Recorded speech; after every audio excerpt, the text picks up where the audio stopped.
All right, fantastic. Lovely to see you, Rachel, and congratulations, the People Choice winner of Demo Night in Cornwall this week. How do you feel? Really great, thanks to it. Yeah, it's really wonderful to have been been awarded the People's Choice. So thank you. Okay, fantastic. All right, so tell everybody who doesn't know you, what does JamUp do? Well, JamUp is a digital platform which empowers autistic children with everyday tasks. So things like getting dressed and cleaning their teeth. And I developed it initially for my son, but then soon realised how many other families would benefit from similar support. And then we sort of added in some healthcare practitioner developed and delivered videos to give families the right support at the right time.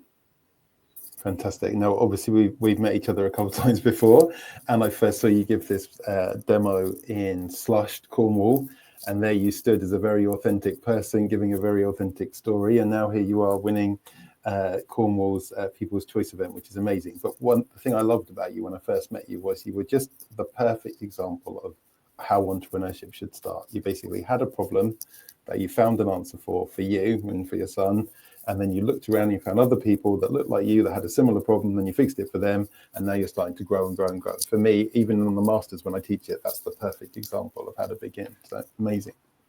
All right, so what was your demo night experience like this week at the Orchard, and how does it compare to the previous demo nights that you've done online and stuff with us? Oh, thanks. It was really great to go out to the Orchard. The venue in Newquay is really nice. We had a lovely dinner there, and there was loads of people that we knew, people that we hadn't met before. I took my friend and some of our kids, so they got to see some of the tech. Amazing. And yeah, it was just we all sat around a big long table and and listened to some really great pictures. It was a really, really nice evening. It was evening. pretty warm, right? It was a warm, sunny evening. It was lovely. Yeah, we had a little visited the beach before we went, and you can't go to Newquay and not see the beach. So yeah, it was a really, really lovely evening, an amazing sunset as well. So yeah.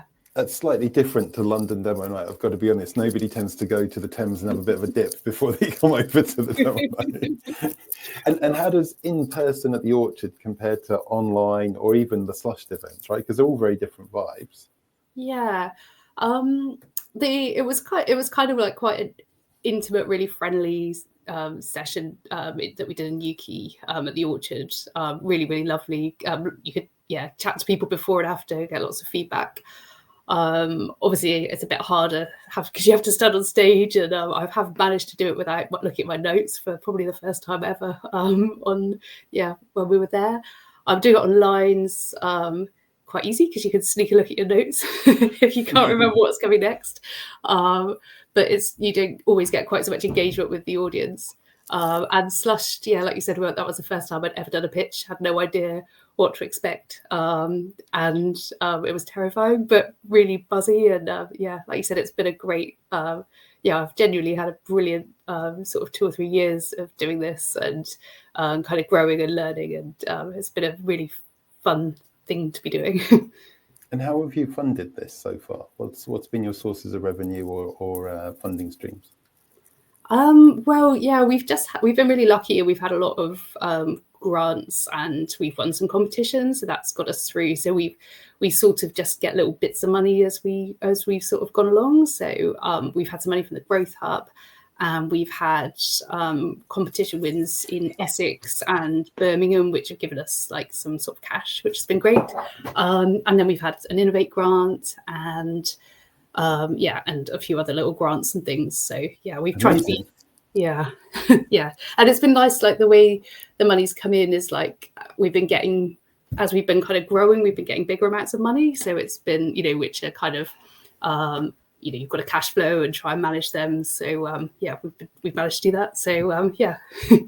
And with the product, I understand it, you're all launched now, you're out there in the real world, you're taking on users and starting to get that kind of more people that you don't know kind of feedback, right? So how's it all standing? What's your stats right now?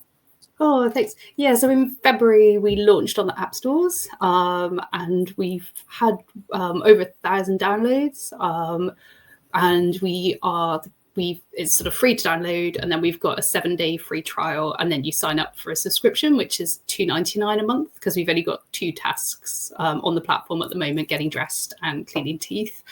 So we've got a conversion rate of 73% of people that when they yes, which is quite good. And we've got an analytics platform. So we just had an amazing intern from the University of Birmingham who's sort of built us a analytics platform. So we've got quite a lot of live data coming in now, which is great.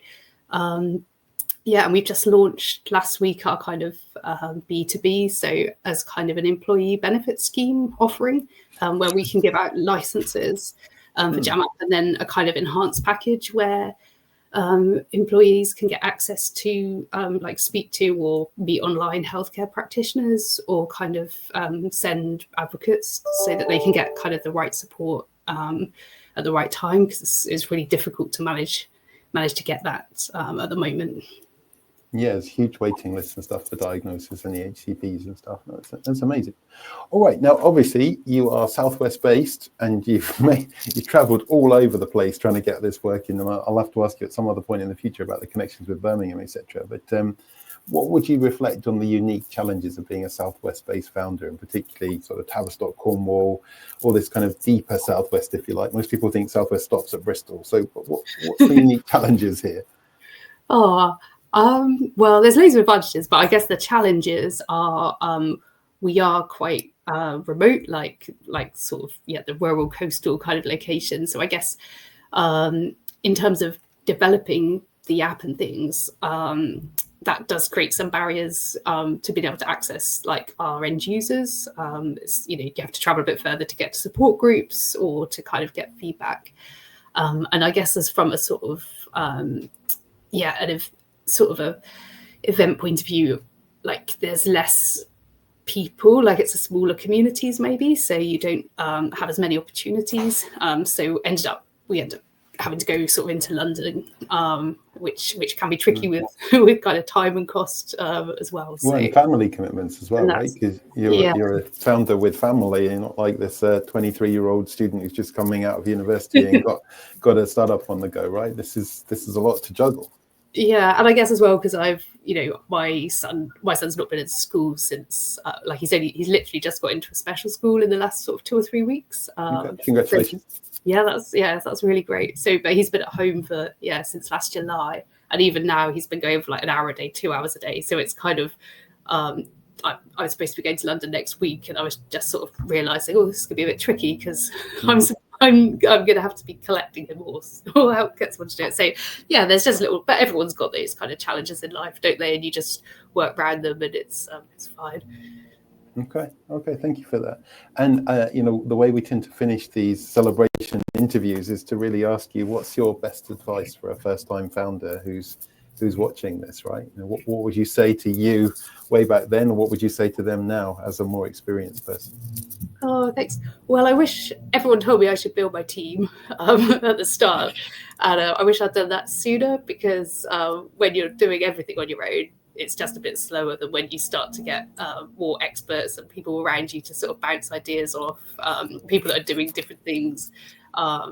And it's been a great experience getting lots of people. And our team's been kind of it kind of evolves as well. Like different people at different times have helped us out around our kind of core team members as well. So that's great. We've been trying to sort of like give and sort of take through getting kind of like interns and university students to help us as well. So they've gained lots of experience from working with us. And we've had some really, really positive experiences from working with them. Fantastic. All right, thank you for that, and congratulations again for being awarded the People's Choice Vote. It's pretty special. We call it like the player's player moment. So you're in great company on those demo nights, and when the audience come together and vote like they did for you and say, you're our favourite for the evening, that's quite a special accolade. And as part of our thank you to you for everything you brought, I'm going to gift you a membership to the SCIS course that we have, and the live coaching calls each week to help you with the fundraising that you go in. And you get obviously the in-residence team to support you, and you can tap into any of those, from Rachael as the CFO to Pedro as the CEO and so on, whenever you need to get your ad hoc help and advice. So I hope that's useful to you, and congratulations. Thank you. Thanks, Stuart. Thank you. Brilliant. That's perfect. Thank you. Thank you.